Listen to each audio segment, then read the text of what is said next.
우리가 오늘 같이 볼 내용은 이삭. 우리가 지난 주일날 봤던 아브라함과 그 선택하심, 굉장히 중요한 부분이 하나님이 선택을 했다. 싫은데요. 그러면 어떻게 되는 거야? 불순종을 만들어내는 일이야. 그래서 하나님은 아무나 선택하지 않으셔. 그리고 만약에 아주 특별한 경우에 선택을 받았다면 그 사람은 그 믿음을 끝까지 유지할 의무가 있는 거예요. 요걸 잊어버리면 안 돼. 그래서 무조건 하나님께서 선택하셨습니다. 막 이런 일에 대해서 너무 흥분하거나 이럴 필요가 전혀 없는 거야. 그리고 하나님은 아무나 선택하지 않으셔. 노아를 선택하셨을 때에도 노아만 은혜를 입을 만큼 그는 하나님 앞에 특별한 사람이었고, 모세도 마찬가지였어. 그의 온유함이 모든 지면의 사람보다 뛰어났다라고 말씀하셨어. 아브라함도 그가 하나님을 믿으니 이를 의로 여기실 만큼 그가 하나님에 대한 신뢰가 엄청나서 가라 그랬는데 갈 바를 알지 못함에도 불구하고 가라는 명령에 순종할 만큼이었어. 그러니까 하나님은 아무나 교회에 몇 번 나온다고 해서 하나님께서 선택하셨습니다. 여기에 속아 넘어가면 안 돼. 혹시 너희가 이제 다른 교회를 갔는데 이제 그 교회에서 청년을 잡고 싶어. 그래서 하나님께서 우리 교회에 보내주신 청년 하나님께서 선택하셨습니다. 그럼 얼른 뛰어나와야 돼. 그냥 듣자마자 성경 딱 덮고 그냥 튀어나와. 그런 교회는 있을 필요 없어. 하나님의 선택하심을 그렇게 남발하는 이런 데는 있을 필요가 없는 거야. 자, 아브라함을 선택하신 아주 특별한 이유가 그에게는 순종과 믿음이 있음을 하나님은 아셨기 때문에 그를 선택하시고 부르시고, 또 아브라함은 그 선택받음에 대해서 자만하거나 나태하지 않았어. 더 믿음 있는 사람이 되기 위해서 노력을 했어. 어디까지? 자기 아들을 하나님 앞에 드리기까지. 자, 오늘 이삭을 한번 봅니다. 이삭, 창세기 17장 15절에서부터 23절까지인데 먼저 창세기 17장 15절에서 16절까지 먼저 읽겠습니다. 시작. 하나님이 또 아브라함에게 이르시되 내 아내 사라는 이름을 사라라 하지 말고 사라라 하라. 내가 그에게 복을 주어 그가 내게 아들을 낳아주게 하며 내가 그에게 복을 주어 그를 여러 민족의 어머니가 되게 하리니 여러 민족의 왕이 그에게서 날 것이다. 그랬어. 이제 아브람도 아브람, 부족의 아버지에서 아브라함 여러 부족의 아버지 복수로 바꿔주셨듯이 사라도 사례로 바꿔주셨어. 그러시면서 19절 시작. 하나님이 이르시되 아니라 내 아내 사라가 내게 아들을 낳으리니 너는 그 이름을 이삭이라 하라. 내가 그와 내 언약을 세우리니 그의 후손에게 영원한 언약이 되리라. 이삭을 낳게 하여 주시겠다 약속하셨어. 아니, 아들을 낳게도 안 했는데 낳기 전에 뭐부터 주셨어? 이름부터 주셨어. 자, 21절. 내 언약은 내가 내년 이 시기에 사라가 내게 낳을 이삭과 세울 것이다 그랬어. 하나님은 뜻이 분명하셨어. 그러면 이삭이 과연 어떠한 존재냐라는 거지. 이삭은 웃음이다라는 뜻을 가지고 있거든. 희락. 그래서 창세기 21장 1절에서부터 3절을 볼게. 시작. 여호와께서 말씀하신 대로 사라를 돌보셨고 여호와께서 말씀하신 대로 사라에게 행하셨으므로 사라가 임신하고 하나님의 말씀하신 시기가 되어 노년에 아브라함에게 아들을 낳으니 아브라함이 그에게 태어난 아들 곧 사라가 자기에게 낳은 아들을 이름하여 이삭이라 하였고, 그래서 이삭이 출생하게 되었다. 근데 이삭보다 먼저 난 아들이 있었어. 하갈이라는 애굽 여자로부터 낳은 아들 이스마엘이 있었는데 하나님은 나는 이스마엘하고 약속하지 않았어. 너와 사라에게 낳은 아들에게 나는 나의 뜻을 행할 거야. 그러니까 그분은 의지가 있는 분이야, 없는 분이야? 아브라함은 장자를 낳기 위해서, 아들을 낳기 위해서 애굽 여자와 아들을 낳았어. 이스마엘이라고. 아브라함 뜻대로 했잖아. 그렇다고 아들이구나. 그러면 내가 이스마엘로부터 일을 시작해야지. 내가 이스마엘에게 축복할게. 이러지 않으셨어. 하나님은 의지를 갖고 계신 분이야. 근데 8절부터 우리 12절까지 같이 읽겠습니다. 시작. 아이가 자라며 젖을 떼고 이삭이 젖을 떼는 날에 아브라함이 큰 잔치를 베풀었더니 아브라함의 아들 애굽 여인 하갈의 아들이 이삭을 놀리는지라 그가 아브라함에게 이르되 이 여종과 그 아들을 내어 쫓으라. 종이 아들은 내 아들 이삭과 함께 기업을 얻지 못하리라 하므로 아브라함이 그의 아들로 말미암아 그 일이 매우 근심이 되었더니 하나님이 아브라함에게 이르시되 내 아이나 내 여종으로 말미암아 근심하지 말고 사라가 내게 이른 말을 다 들으라. 이삭에게서 나는 자라야 내 씨라 부를 것임이라. 이스마엘의 후손과 지금 이삭의 후손이 지금 싸우는 게 중동이야. 누가 아브라함의 혈통을 이어받았느냐? 서로 자기래.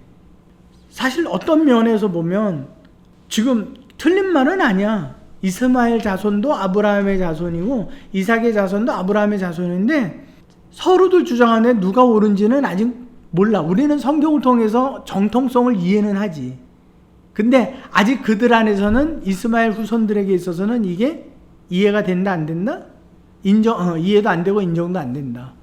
자, 애굽 여인 하갈의 아들이 이삭을 놀리는 자, 이삭을 놀렸다라는 것은 희롱했다라는 거야. 희롱했다라는 건 쉽게 말하면 굉장히 기분 나쁘게 했다라는 거야. 자, 나중에 갈라디아서에 보게 되면 이 말이 나와. 바울이 뭐라 그랬냐면 세상에서는 이렇게 하나님의 법대로 나지 아니한 자들이 하나님의 법대로 난 자를 놀린다고 표현하고 있어. 그러니까 우리는 믿음의 사람들이 세상을 살면서 승리한다? 아니다. 우리는 끊임없는 대적이 되고 또 그들의 어떤 핍박의 대상이 된다. 그들의 놀림과 그들의 비아냥과 이와 같은 일들을 당한다. 그러면서 우리가 살아가는 것은 믿음으로 살아가는 거다. 누가 우리 편에 계시다? 하나님이 우리 편에 계시다라는 거야. 그러면서 13절에 보니까 그러나 여종의 아들도 내 신이 내가 그로 한 민족을 이루게 할 것이다. 그러고 말씀해 주셨어. 그러고 난 다음에 이제 아브라함을 부르시면서 이삭을 통해서 이러한 일을 행하라고 말씀하셨어. 창세기 22장 1절에서부터 19절인데 일단 1절로부터 계속 읽어보자. 시작.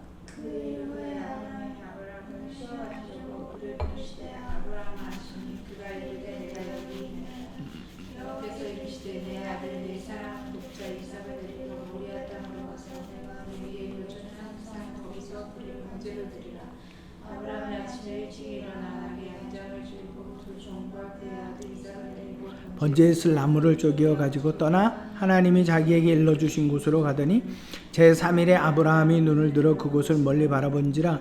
이에 아브라함이 종들에게 이르되 너희는 나귀와 함께 여기서 기다리라. 돌아오리라. 아브라함이 이에 번제나무를 가져다가 그의 아들 이삭에게 지우고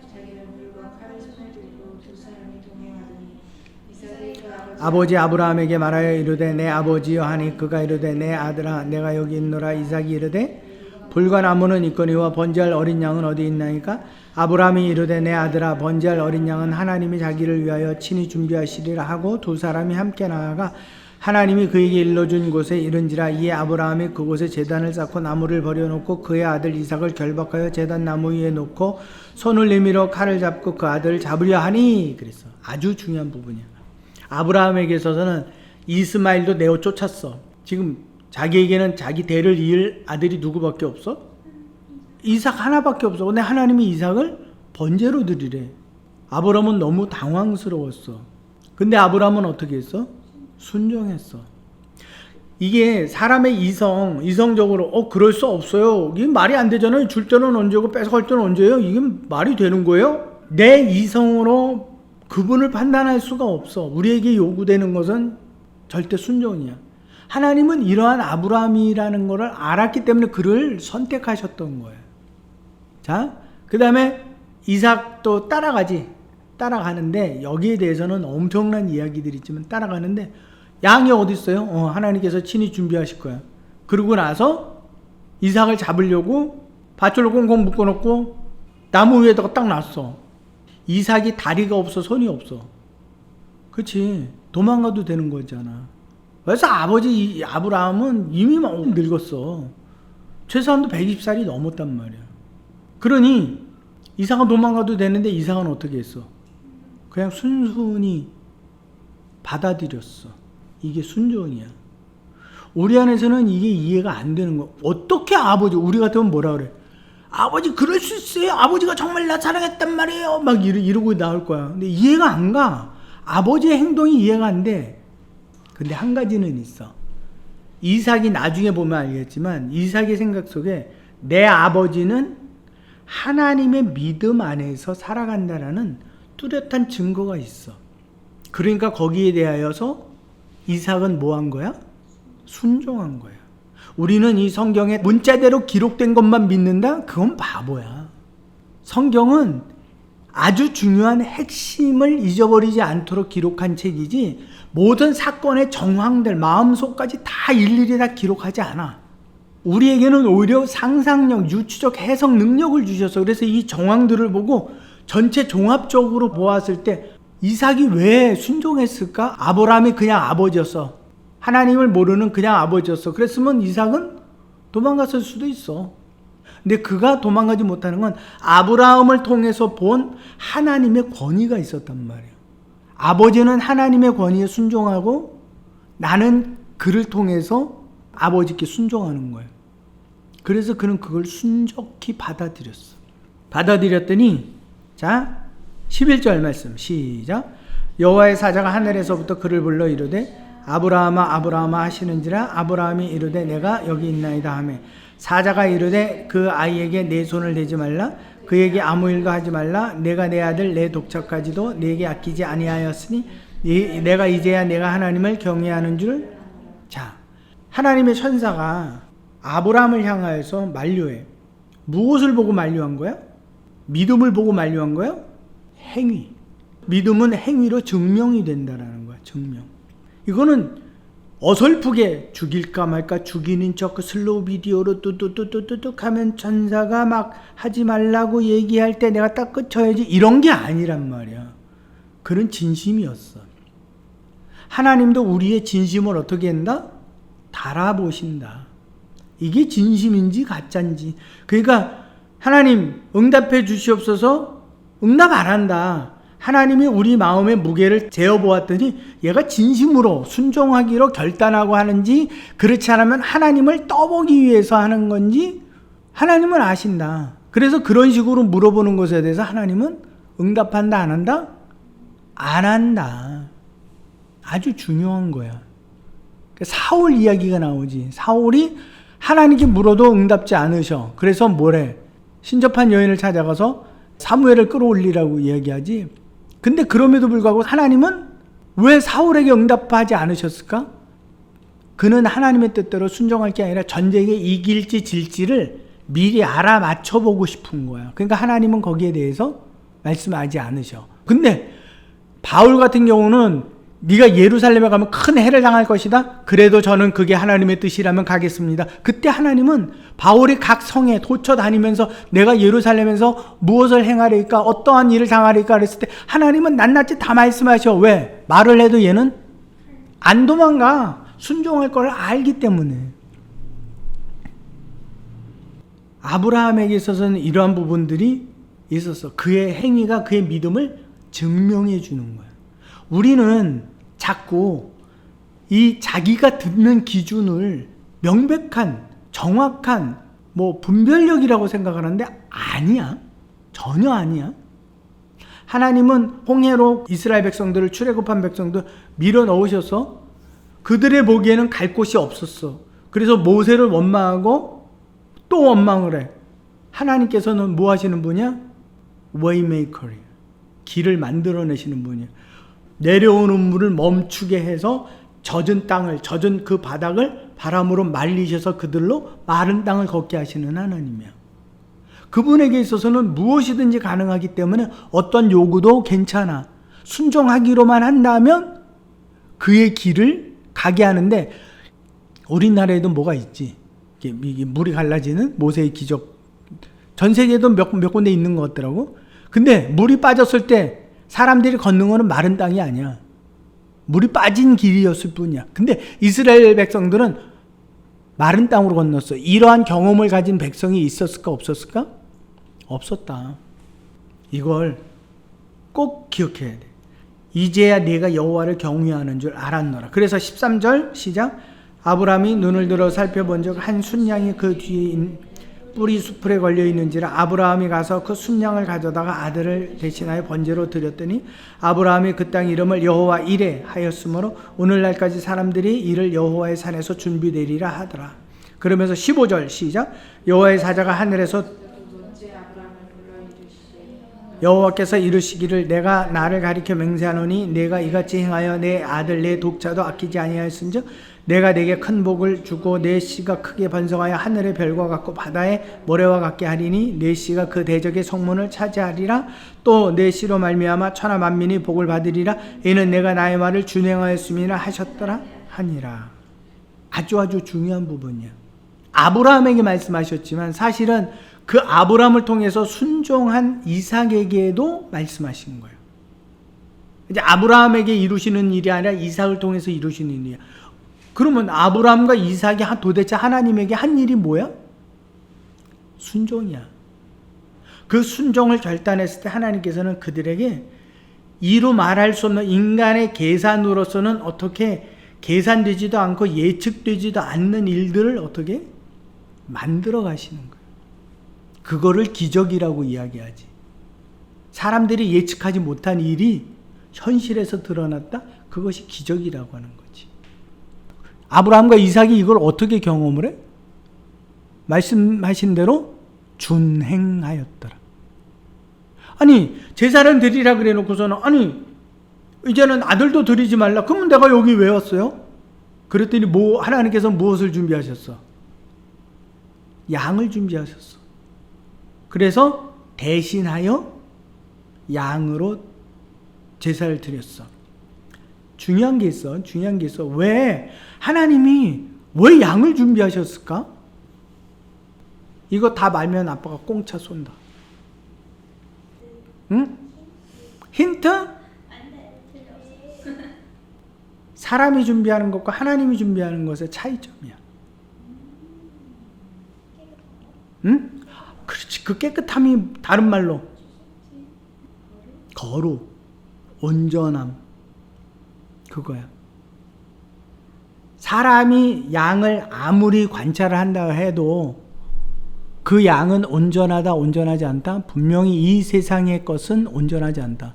하나님이 준비하셨다면 그것은 왜? 그분은 온전한 것만 받으시기 때문에 온전하다. 아브라함에게서 이삭을 요구하신 것은 제물이 이삭이 온전했기 때문에 요구하신 게 아니고 아브라함의 믿음과 순종을 달아보시기 위한 방법이었지. 근데 그분의 준비하심은 완전하기 때문에. 아브라함과 이삭은 완전하다, 완전하지 않다? 그들은 무질서한 존재이기 때문에, 본래 원죄로 인해서 무질서하기 때문에 그들은 하나님 앞에 제물로 드려질 수가 없다. 그래서 나중에 이것이 누구로 드러나지? 본래 죽어야 되는 우리 대신에 예수 그리스도, 하나님께서 유월절 어린 양으로 준비하셨어? 그분은 하늘로부터 오신 분이기에 완전하다, 완전하지 않다? 완전하다. 그렇기 때문에 그 한 분의 제사로 말미암아 자기 자신을 제물로 드림으로 말미암아 지난 시간과 앞으로의 모든 시간에 사람의 모든 죄를 다 덮어주실 수 있고 가려주실 수 있다. 근데 제물은 온전하다, 온전하지 않다? 비교적 온전했다. 그래서 그 사람의 단회적인 사건, 도둑질했어. 하나님 이걸 용서해 주세요. 속죄제를 드릴 때에 그 다음에 내가 또 죄를 졌다. 또 도둑질했다. 그때는 또 다른 양을 드려야 돼. 왜? 불완전하기 때문에. 이런 부분들이 모형이라고 그래. 모형. 실체가 있고 그림자가 있잖아. 실체가 오기 전에 모형적으로, 그러니까 지금 그리스도는 실체인데 그리스도가 오시기 전에 모양으로, 그림자의 모양, 형태, 비슷한 모양을 가지고 하나님 앞에 나아갈 수 있는 방법을 열어주셨다. 이건 모형이라고 해. 그 그리스도가 오심으로 이게 완전해졌다. 그러면 하나님께서 어린 양을 준비하셨는데 흠이 있고 또 뭔가 상했고 병들었고 그런 걸 준비하셨을까? 그분의 준비하심은 완전을 준비하셔야 되기 때문에 이 세상에서 최고의 양이든지 아니면 하늘로부터 하나님께서 이 땅에 있게 하신 특별한 양이든지 둘 중에 하나일 거예요. 그는 세상에서 찾아볼 수 없는 완전한 양이야. 그래서 하나님께서는 이삭의 순종 대신에, 아브라함의 순종 대신에 받으신 그 어린 양은 완전한 양이야. 왜? 완전한 언약을 지금 아브라함에게 어떻게 하신 거야? 이제 너와 너 씨로 말미암아 만민이 복을 받을 것이다라는 하나님의 완전한 언약을 말씀하셔야 되기 때문에, 그 언약에 인을 치셔야 되기 때문에, 증거를 내셔야 되기 때문에 드려지는 양은 완전해야 된다, 불완전해야 된다? 완전해야 된다. 이삭은 하나님 앞에 온전케 되었다. 그럼에도 불구하고 그 이삭은 사람이야, 사람이 아니야? 사람이야. 그렇기 때문에 때때로 좀 불완전한 일을 하기도 해. 근데 이삭의 그 한 번의 순종이 하나님 앞에서는 얼마나 큰 순종으로 여겨졌는지, 그의 평생의 실수와 실수를 반복해도 하나님은 그에 대해서 책망하지 않으셔. 대신에 또 하나 있어. 아브라함도 그랬고 이삭도 그랬고 나중에 야곱을 볼 거지만 불완전해. 불완전한데 하나님께서는 그들의 그 순종하는 믿음을 보시고 끝까지 그 온전한 믿음이 되기까지 그들을 버리지 않고 계속해서 인도하셔. 사인을 주고 말씀하시고 상황을 주시면 계속 인도하고 가시는 하나님을 우리는 볼 수 있어야 돼. 오늘 여러분들이 봐야 되는 것은, 하나님은 아브라함이나 이삭이나 아무나 선택하셨나? 아니다. 아무나 콜링하셨나? 아니다. 주님 앞에 헌신하고 나아갈 사람 손 들고 나오십시오. 지금 하나님께서 여러분들을 부르셨습니다. 저요. 그런다고 하나님이 부르신다? 아니다. 아니다. 그거는 그냥 흉내를 내는 거다. 그래서 선택이라는 부분을 오해하면 안 돼. 아빠도 그 선택에 대해서 맹신했었어. 근데 나중에 성경 전체를 보니까, 야, 이거 그래 선택을 했다고 하는데 내가 순종 안 했으면, 나는 알고 순종을 안 한 거고 거역한 거니까 나는 정말 큰일 나는 거네. 오히려 내가 선택하셨음을 부정하고 그냥 나는 따라가겠습니다 하는 게 이게 훨씬 더 유리하구나. 그래서 선택이라는 것을 아빠가 밀어내기 시작을 했어. 야, 한번 생각을 해보자. 너네가 아빠 딸이야, 그지? 근데 난 아빠 딸 안 할래요, 싫어요. 그런다고 아빠 딸이 안 되나? 아빠 딸이야. 나의 어떤 믿음을 보시고 그래 선택을 하셨어. 근데 나는 선택이라는 말이 너무 힘들어요. 나 그냥 선택 아니고 내가 그냥 따라갈게요. 그냥 따라갈게요. 꼭 선택이란 말을 안 쓰셔도 괜찮습니다. 그런다고 선택이 지워져? 아니야. 오히려 선택이라는 무게감 말고 그냥 하나님 내게 말씀하시면 내가 그냥 따라갈게요. 그 순종이 더 좋아. 근데 사람들은 순종은 별론데 선택이란 말을 엄청 좋아해. 선택을 절대화해. 정말 바보야. 이것은 선택에 대한 성경 전체적 의미를 오해하기 때문에 그런 거예요. 그래서 우리는 이 성경을 보면서 아브라함과 이삭을 선택하셨어? 왜 선택하셨어? 무엇 때문에? 하나님이 그냥 입으로 내가 선택이다. 넌 선택이다? 아니다. 그들의 믿음을 하나님께서는 보시고 아시고 재어보셨기 때문에 순종할 것을. 근데 진짜 아브라함과 이삭이 순종했나 순종하지 않았나? 순종했다. 근데 그들은 사람이기 때문에 넘어진다 안 넘어진다? 불순종하고 미뤄지고 좀 나태해질 때가 있지만 하나님은 그들이 끝까지 순종할 걸 아시고 어떻게 하신다? 그들에게 계속 사인을 주고 환경을 주고 끌어가신다. 근데 거기에 대해서 그들은 그때마다 어떻게 한다? 따라간다. 이러한 부분들을 여러분들이 잊지 않기를 꼭 바랍니다. 자, 우리 이삭에 대해서 너무 많은 이야기가 있는데 오늘은 딱 여기까지 이삭을 보고 그 다음에 다음 시간에 이삭 2회를 할 건데 이삭이 이제 운물에 관한 이야기들을 할 거야. 그 부분 듣고 다시 한번 이삭의 순종에 대해서 생각해 보도록 하겠습니다. 목사 아빠 성경 공부 몇 회지? 16회